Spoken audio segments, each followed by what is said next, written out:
Hi, I'm Ms. Wong. Today we're going to start the topic circular functions, and we're going to start with measuring angles in degrees and radians.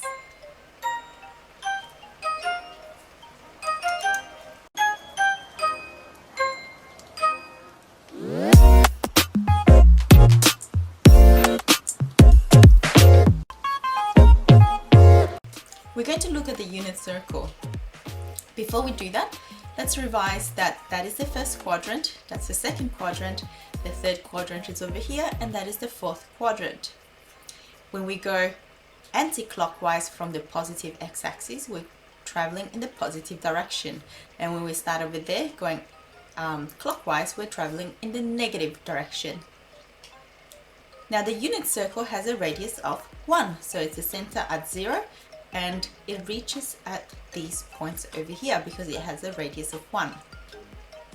So if we go from that point at where we start over there in the positive x-axis and we go all the way around, the circumference of the unit circle would be 2 pi r, but r is 1 because it's the unit circle, and therefore the circumference is 2 pi.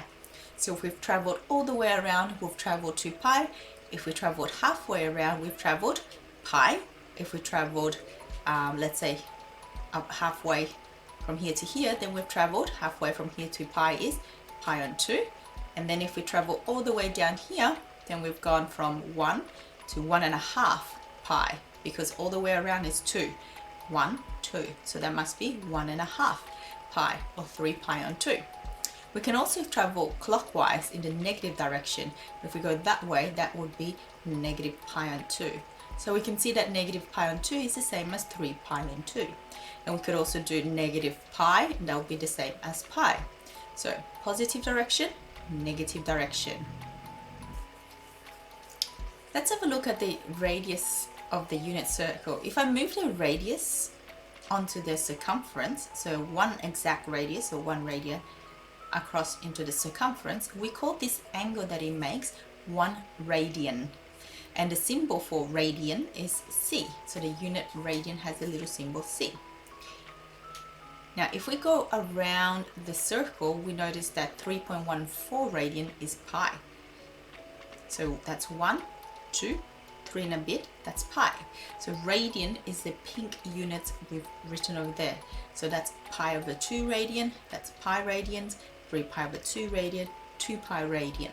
So radians is the unit where we have the little c as that symbol.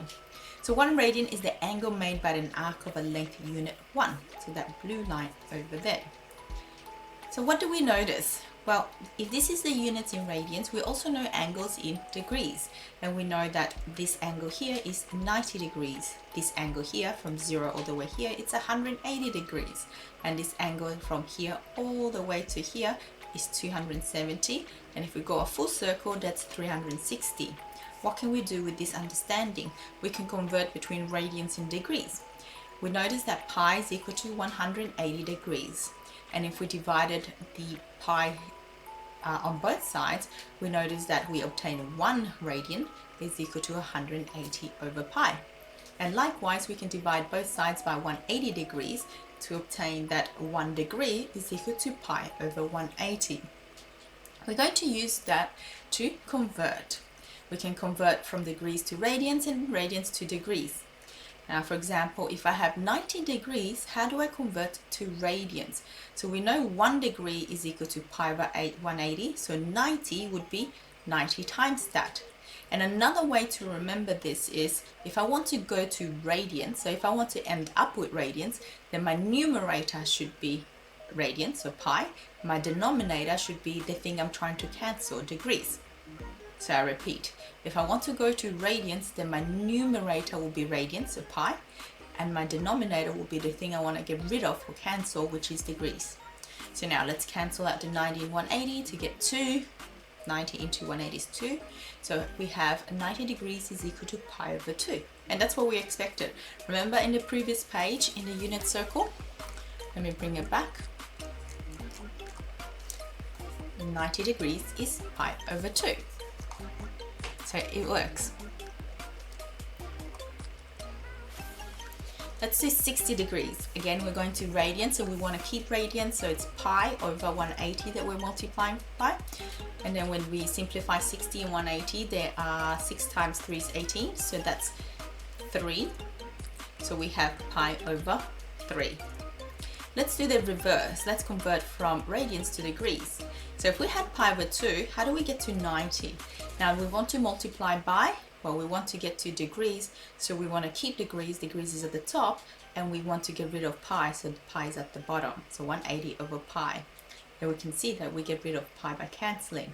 And again, you can also think of it as, if you want to convert to degrees, you know that 1 radian is 180 over pi.